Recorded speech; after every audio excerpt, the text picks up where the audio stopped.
ओम शांति। ईश्वर पितांकर सत्य आत्मिक संतान मानंकु शुभ सकाळर शुभ अभिनंदन जणाई आजिर प्रभुचिंतनर आलोचना परिसर को मु समस्तंकु स्वागत जणाउछि। मनुष्य जीवनर शेष एवं श्रेष्ठ अवस्था हेउछि कर्मातीत अवस्था। वेद उपनिषेद शास्त्र पुराण आदि यार अनेक दृष्टांत देखा मिले। बहु किंवदंती मध्य यार मूक साक्षी। राजा जनक एपरि जड़े राजा थिले जे कि सुशासक सुज्ञानी धर्मपरायण सत्यनिष्ठ सर्वोपरि निर्मोही एवं तपस्वी थिले।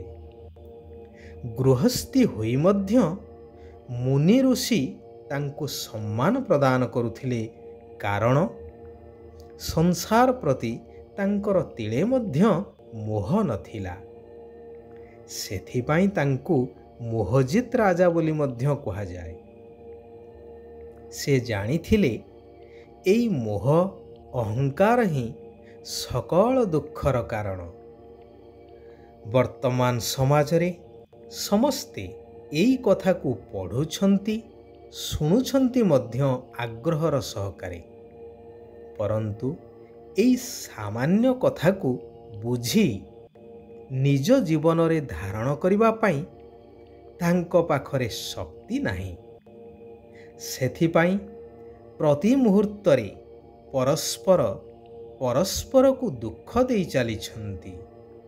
दिन को दिन दुनिया आहुरी पतित भ्रष्ट निम्नगामी होई चलीछि। मु सर्वस्व दुनिया रे समस्ते मु राक्षसर कबलित। निराकार शिव पिता कहउछंती, मधुर आत्मिक संतानगण एई पुरुणा देह एवं देहर संबंधी जेउ माने कि परस्पर दुखदायी अटंती सेमानंकु भूली एकमात्र विदेही निराकार ईश्वर पितांको मने पकेई चाल। तांकर श्रीमत अनुसारे चाल। मनमत परमत शास्त्रमत गुरुमत आदि रे द्वापर जुगरु चली आसीछ एवं ताहार फल आज समस्त विश्ववासी भोग करुछंती। ए विषय रे आलोचना करिवार मध्य आवश्यकता नहीं, कारण समस्ते यार अनुभवी। तेणु वर्तमान एही सबु मत छाड़ी गीतार महावाक्य अनुसारे सर्वधर्मं परित्यज्य मामेकं शरणं व्रज एही महाउक्तिटी को खाली पढ़ी देई रखिदेले हेब नाही। एहाकु बुझिबा दरकार एवं कार्य आनिबा दरकार। परंतु एही कथा को हालुका भावरे समस्ते नहीं जाउछंती, जेहेतु शास्त्र रे मध्य समस्तंकु सुहाइला भली उक्तिटिए लेखा जाइछि कि बुझु न बुझु पढ़ गीता। ए कथार तात्पर्य सुधी जने विचार करिवे यह केते दूर जुक्ति संगत। विद्यार्थीटीए विद्या को न बुझी खाली पढ़ी चली रे तार जहा अवस्था होई थाए, वर्तमान सारा संसार मध्य सही भली अवस्था।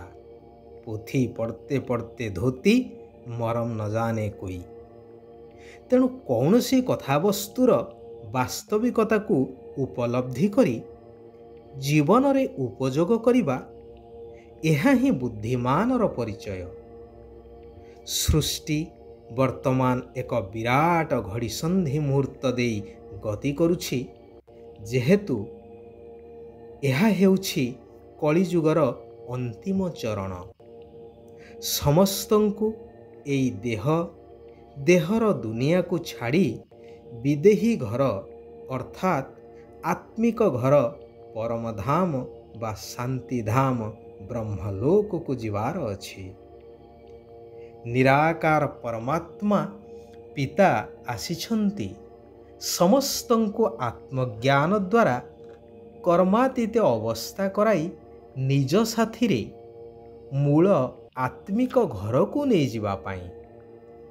ସେଥିପାଇଁ ଶିବ ବାବାଙ୍କର ଶ୍ରୀମତ ହେଉଛି ସନ୍ତାନମାନେ ଏହି ସତ୍ୟ ଜ୍ଞାନକୁ ସମ୍ପୂର୍ଣ୍ଣ ରୂପେ ଧାରଣ କରି ଏହି ଅନ୍ତିମ ଜନ୍ମରେ ପବିତ୍ର ରୁହ। ଦେହର ସମ୍ବନ୍ଧୀଠାରୁ ବୁଦ୍ଧିକୁ ହଟାଇ ହାତରେ କର୍ମ କରି ମଧ୍ୟ ବୁଦ୍ଧିରେ ଏହାଠାରୁ ଅଲଗା ରହି ନିଜର କର୍ମାତୀତ ଅବସ୍ଥା ତିଆରି କର। ତେବେ ଜନ୍ମ ଜନ୍ମାନ୍ତରର ବିକର୍ମ ପାପ ଆଦି ଭସ୍ମ ଯାଇ ତୁମେ ଶିବ ବାବାଙ୍କ ସହିତ ବ୍ରହ୍ମଲୋକ ଘରକୁ ଫେରି ଯାଇପାରିବ। ଯଦି କର୍ମାତୀତ ନ ହେଲ ତେବେ ମଝିରେ ରହି ଦଣ୍ଡ ଭୋଗ କରିବାକୁ ପଡ଼ିବ। ବିନାଶ ସମୟରେ କେତେକ ଆତ୍ମା ଯେଉଁମାନେ କର୍ମାତୀତକୁ ପ୍ରାପ୍ତ କରିନଥାନ୍ତି ସେମାନେ ଶରୀର ଛାଡ଼ି ଏହିଠାରେ ହିଁ ଘୁରି ବୁଲିଥାନ୍ତି। ସାଥିରେ ଯିବା ବଦଳରେ ଏହିଠାରେ ହିଁ ପ୍ରଥମେ ଦଣ୍ଡ ଭୋଗି ହିସାବ କିତାବ ଚୁକ୍ତ କରିଥାନ୍ତି। ସେଥିପାଇଁ ବାବାଙ୍କର ଶ୍ରୀମତ ହେଲା କି ସନ୍ତାନମାନେ ମୁଣ୍ଡ ଉପରେ ଯେଉଁ ପାପର ବୋଝ ରହିଛି, ପୁରୁଣା ହିସାବ କିତାବ ରହିଛି, ସେଗୁଡ଼ିକୁ ଯୋଗବଳ ଦ୍ୱାରା ଅର୍ଥାତ୍ ମୋ ସ୍ମୃତିରେ ରହି ଭସ୍ମ କର। ତେବେ ଖୁସି ଖୁସିରେ ମୋ ସହିତ ଘରକୁ ଯାଇପାରିବ ଏବଂ ଭବିଷ୍ୟ ସତ୍ୟଯୁଗୀ ସ୍ୱର୍ଗ ଦୁନିଆରେ ଉଚ୍ଚ ପଦର ଅଧିକାର ପ୍ରାପ୍ତ କରିପାରିବ। ମୁଖ୍ୟ କଥା ହେଉଛି ବୁଦ୍ଧିରୁ ସମ୍ପୂର୍ଣ୍ଣ ରୂପେ ଭଗବାନ ସର୍ବବ୍ୟାପୀ ଏହି ମିଥ୍ୟା ଏବଂ ଗ୍ଲାନି କଥାକୁ ବାହାର କରିଦିଅ। ଯେଉଁମାନେ ବୁଦ୍ଧିମାନ ସେମାନେ ଏହି କଥାକୁ ବିଶ୍ଳେଷଣ କଲେ ଭଲ ଭାବରେ ଅନୁଭବ କରିପାରିବେ କି ପ୍ରକୃତରେ ଆମେମାନେ ଅନ୍ଧକାରରେ ଅଛୁ, କାରଣ ସର୍ବବ୍ୟାପୀର ଜ୍ଞାନ ଦ୍ୱାରା ସବୁକିଛି ଭୁଲ ବା ମିଛ ପ୍ରମାଣିତ ହୋଇଯାଉଛି। ଚାହେ ପୂଜାପାଠ ହେଉ, ତୀର୍ଥବ୍ରତ କୁହ, ଦାନ ଧର୍ମ ହେଉ ବା ଅବତାର କଥା ଯାହା ବି ହେଉ। ଯଦି ସର୍ବବ୍ୟାପୀ ପୁଣି ଯଦା ଯଦା ହି ଧର୍ମସ୍ୟ ଗ୍ଲାନିର୍ଭବତି ଭାରତ କ'ଣ ପାଇଁ ରଚିତ ହୋଇଛି? ଏହିପରି ଅନେକ ଅସମାହିତ ପ୍ରଶ୍ନ ମନରେ ଉଙ୍କି ମାରିବେ। ତେବେ ବର୍ତ୍ତମାନ ସମୟ ଅତିକ୍ରାନ୍ତ। ସମୟ ଆସିଛି ବାସ୍ତବତାକୁ ଉପଲବ୍ଧି କରିବାର। ତେବେ ଯାଇ ଭବିଷ୍ୟ ନୂତନ ଜୀବନମୁକ୍ତ ରାଜ୍ୟରେ ଜୀବନମୁକ୍ତ ପଦକୁ ପ୍ରାପ୍ତ କରିପାରିବ।